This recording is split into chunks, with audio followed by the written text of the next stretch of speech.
So the key on this too is your income, your results are going to vary because we're looking at average numbers, and nobody earns average numbers. They earn investor numbers, which 1 year high, 1 year low. So you have a range of possibility in that portfolio earnings result. And some of the keys are, I think you got to secure your income stream so you can take a long-term view. Go in the annuity route at your own peril. They're extremely expensive. Protect yourself from inflation by owning your home, or at least having it on a 30-year fixed mortgage, no matter how old you are. Don't make it worse. Make sure you invest and you're not speculating. So long-term, structured portfolio, maximum diversification. I would suggest you avoid active strategies. Control costs and fees and minimize taxes. And I got to scream through these next few slides. This is an example of somebody who was an actual client, came in and said, could we retire? And in essence, they were short. And they had an investment portfolio of 1.1. We assumed they could earn 7% on it. And if they saved 10% a year and taxes were 20, they had spendable cash of about 86 when we considered Social Security of 39,000. Figured they were $33,000 a year short.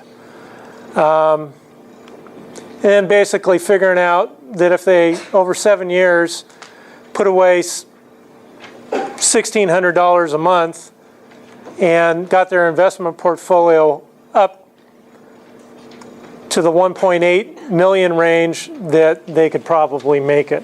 So this is kind of an example of what you do. And then, okay, so here are the trade-offs. This is what you need to do to be able to spend what you want to spend. You either need to wait and save longer, or you need to change your living. You know, something's got to change. Or we can assume you're not going to live as long. You know, what's your preference? And that means you truly have to exit the plan on the date you sign up for. I would rather plan for some other options. And that was a point that escaped my mind when I said, you know, if you're in a position to influence those that are younger, who are setting themselves up, is number one, they're not okay if they're just not going into debt, all right? It doesn't mean, okay, well, I'm not spending too much if I'm paying off my credit cards. If you're not saving enough, you're spending too much. That's what the kids need to hear. And starting sooner is obviously much, much better. And when you have time on your side, you've got 30, 35 years, 40 years ahead of you, planning to live forever in terms of your savings strategy doesn't cost that much more. Is it ever okay to spend principal? Yeah. Yeah, because truth be told, in terms of when I say secure your income stream, I'm not talking about coupon clipping for the highest interest rate out there, you know, and then just spending the interest. I'm talking about taking a segment of your portfolio and using that for cash flow. And that includes interest and principal on that part of the portfolio, so you know the money's there. And the other part of the portfolio, we take a long-term, minimum 15-year view, and we smartly diversify it. You can do this. This is like that commercial, right, where the guy's on the phone with the surgeon. Yeah, just a little cut right here. You can do this yourself. It's not a big deal. Anyway, take the risk, smart risk in the equities, because that's where you're more likely to get paid for it. And then segment a portfolio, a piece of your portfolio where you give yourself permission to spend some principal, because you need money to live on, right?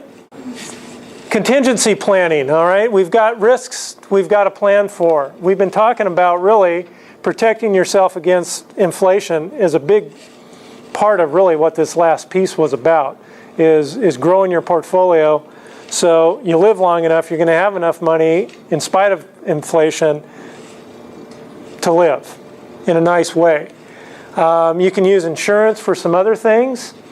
You got to make sure that you're shopping that insurance and not paying more than you have to, because there are opportunities out there to take this risk protection offered by insurance at a lower cost. Long-term care is an issue. People can self-insure for that, or they can do a combination approach.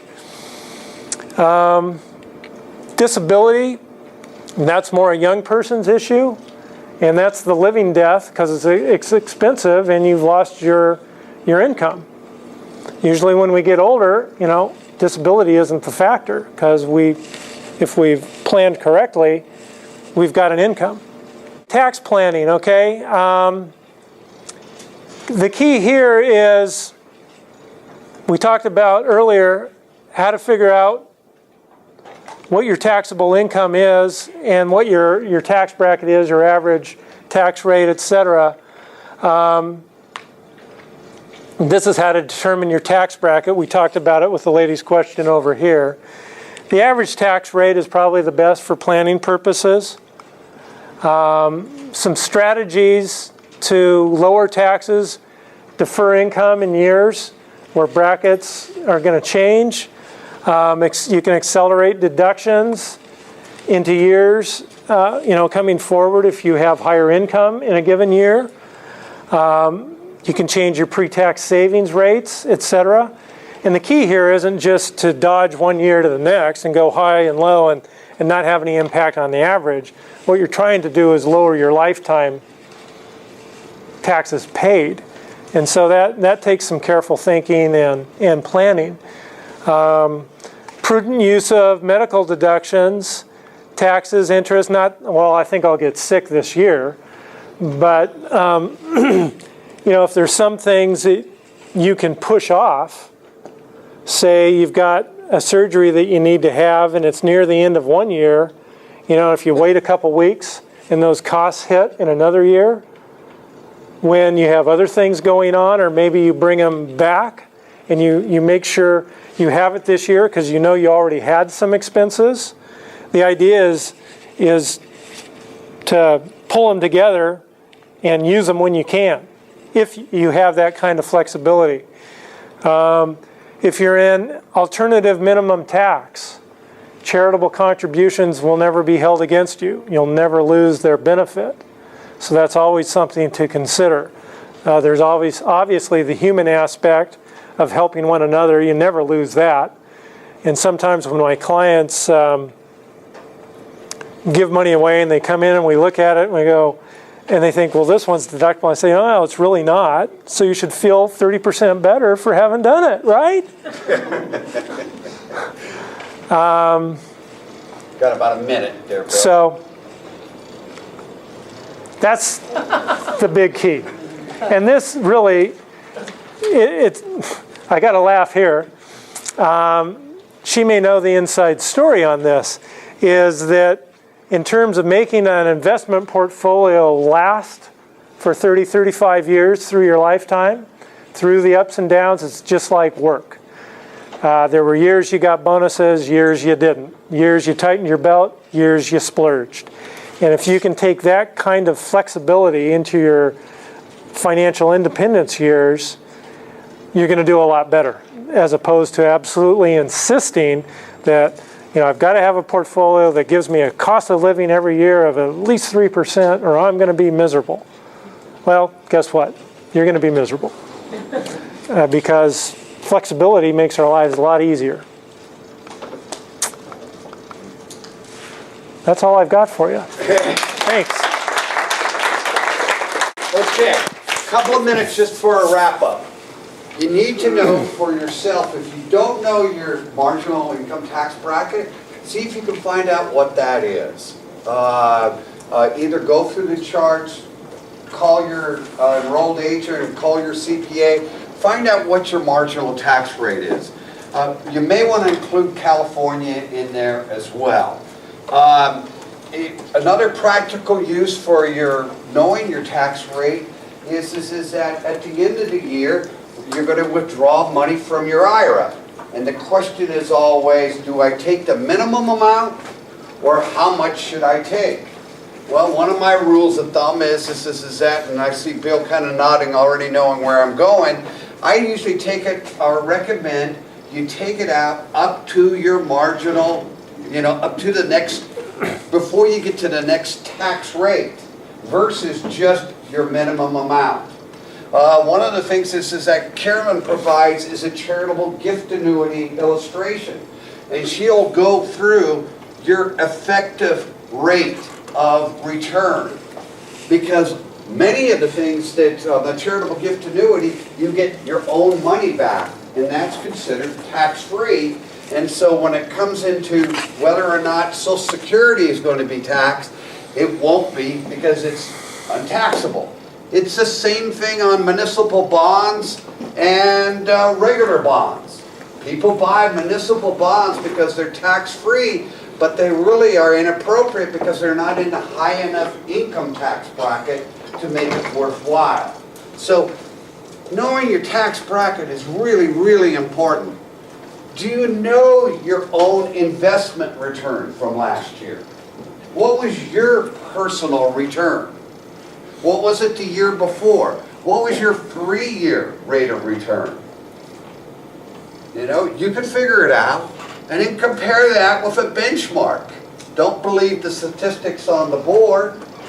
What was your return based on the benchmarks? Did you outperform? Did your managers outperform? Last thing is, are you diversified? We went through a lot of terminology on the board. Well, put together your own percentages and see how well diversified you are. And then you can say, hey, I'm pretty much diversified. I don't need a professional advisor. But if you're not diversified, what was that rocket bottle that went? Bottle rocket? Yeah. I personally experienced that. And so you want to make sure that you're diversified. Last but not least, equity versus fixed income. Please know, what is the percentage of your portfolio in the equity area? What is the percentage of your portfolio in the fixed income area? So this particular session is all about where you are. It's not about trying to convince you to change, but where are you today, and so you can figure out whether or not you even want to change.